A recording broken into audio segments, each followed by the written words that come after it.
Hello YouTube fans, here again. And I figured why not do this one as I'm going through my horrors marathon, that being Friday the 13th, part 3 in 3D, as it said in the trailer.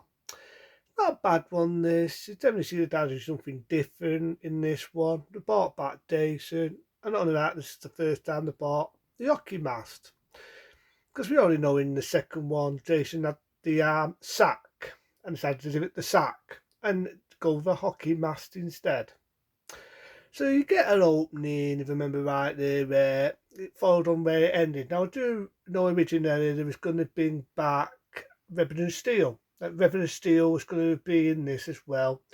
It's going to be setting an obstacle and so on. And I'm not sure it was going to kill her off like it did with Asia and King. So in one way I'm kind of happy it didn't go that route on. So you do get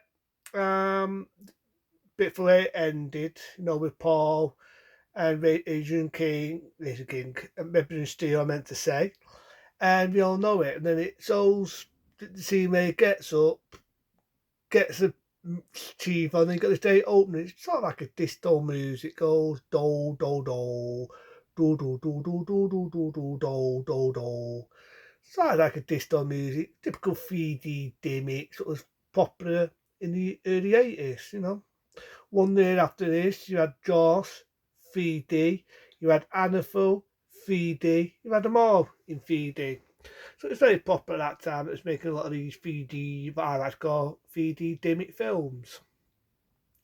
You get new teams in it on the way, so sad to say Reverend Steel doesn't play a role in this. I think right at the time, she was doing an episode up to 18, and as we all know, in 86, another film I might talk about, The Honor Marathon, that being April Fool's Day. Good film. Very underestimated film, I've been saying that before.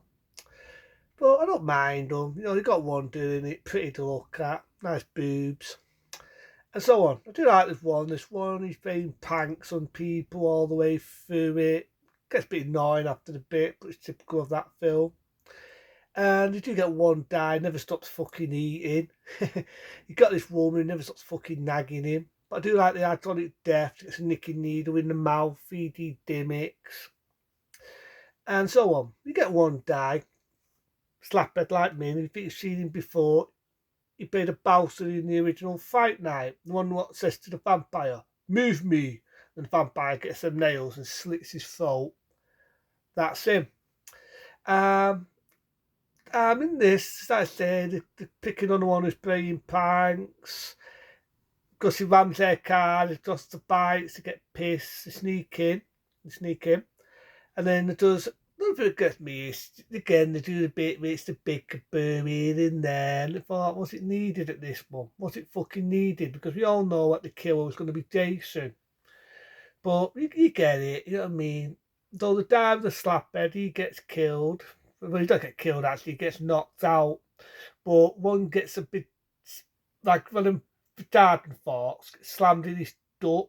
The door gets slammed in the throat with one of these biker gangs, 3D gimmick, adores. But I do like to remember one good scene in it. The girls in the water. That's funny because there's a boat there. She's trying to pick something up. And that's when you finally get the fulfillment of Jason with the hockey mask. Love the 3D gimmick. He shoots an arrow, stabs in the fucking eye. But the best death scene of all is the girl's boyfriend. Just now you can see it's a bit of a dated effect. You can see it's a puppet, cusses the head and the eyeball fires out, 3D gimmick. But as soon as, it's hard to explain, but as soon as I go with that, in 3D, fuck, it's 3D, it's 3D. I mean to say, then CGI shit any day. I'll go with that, then CGI poo any day. So it does see, because his head, like I said, the eyeball fires out. That's shocking scene. So killing them one by one. There's one do, and I've got to admit, it's like ballsy because, unlike the second one where Jason killed a lad who was paralysed, in this one he kills a girl that's pregnant. Kills a girl that's pregnant, so he don't fuck about. Dan the cop is a bit of the death of Beaking's death. Instead of it being a spear in the net, it's a fucking big cheeve and he rams it in the chest.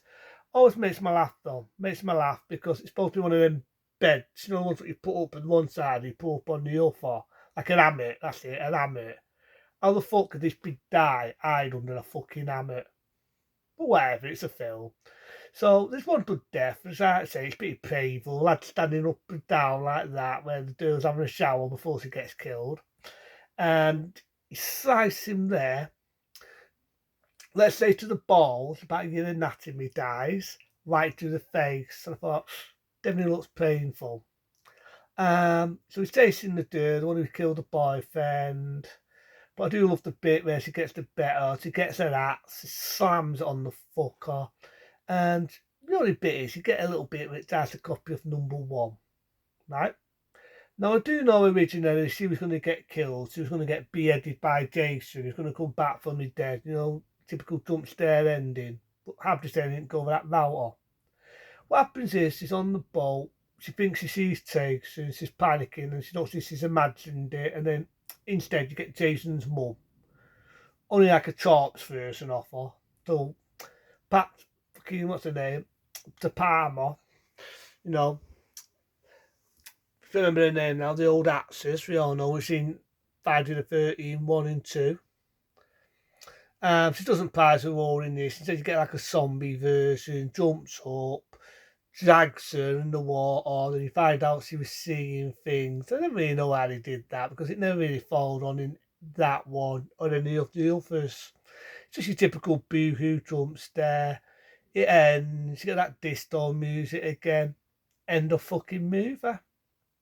But Friday the 13th Part 3 in 3D, not a bad one, you know what I mean? I don't mind the 3D gimmicks, like there's a bit where the stick's moving a toss, the eyeball flying out, someone's juggling balls. I don't mind all that, you know what I mean? It's just at a time you look at old films like this, normally 3D you just get bored in after the bit.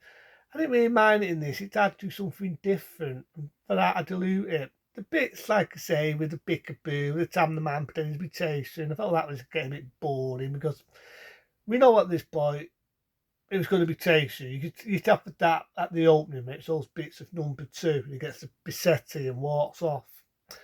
I do like the bit where the dude's having fast bats and you get the idea this is like a perfect chasing. Perfect chasing. He pulls his mask up, he puts his tongue out like that. It's not a bit like that. It looks a bit like that. He pulls his hockey mask up. You see the fulfillment of his face, just that. So I could say he's a bit of a pervert in this, Jason. Again, they use a big built fella. Don't really big build. Little bits where he's a bit chumsy, he's bending over, it's a bit chumsy. But there are bits where he does do a really good performance with Jason. So with Jason to me, there's not really that much acting. You wear a fucking hockey mask, special effects take over, you pretend to whack someone. That's it. But I think he's good. I think to me, Jason always belongs to a guy who's big built. Belongs to a guy that's big built, and it shows it in this. It shows it. Like I said, when we got to the fourth one, there was another actor who, sadly, I believe, Darcy sadly passed away. May he rest in peace. So one of the actors that played Jason, Darcy, who was in the fourth one. I'm not going to that's have a minute silence and all that. But yeah, he sadly passed away. May he rest. But the one in this, I didn't mind him. I mean, I'm happy he didn't go with the dirt getting beheaded, which originally was going to be written in the film. There you go. Friday the 13th, Part 3 in 3D. There you go. So we'll do some more horrors, more horror reviews, more horror marathons on the way into them. Be smart, be safe, and I'll see you later.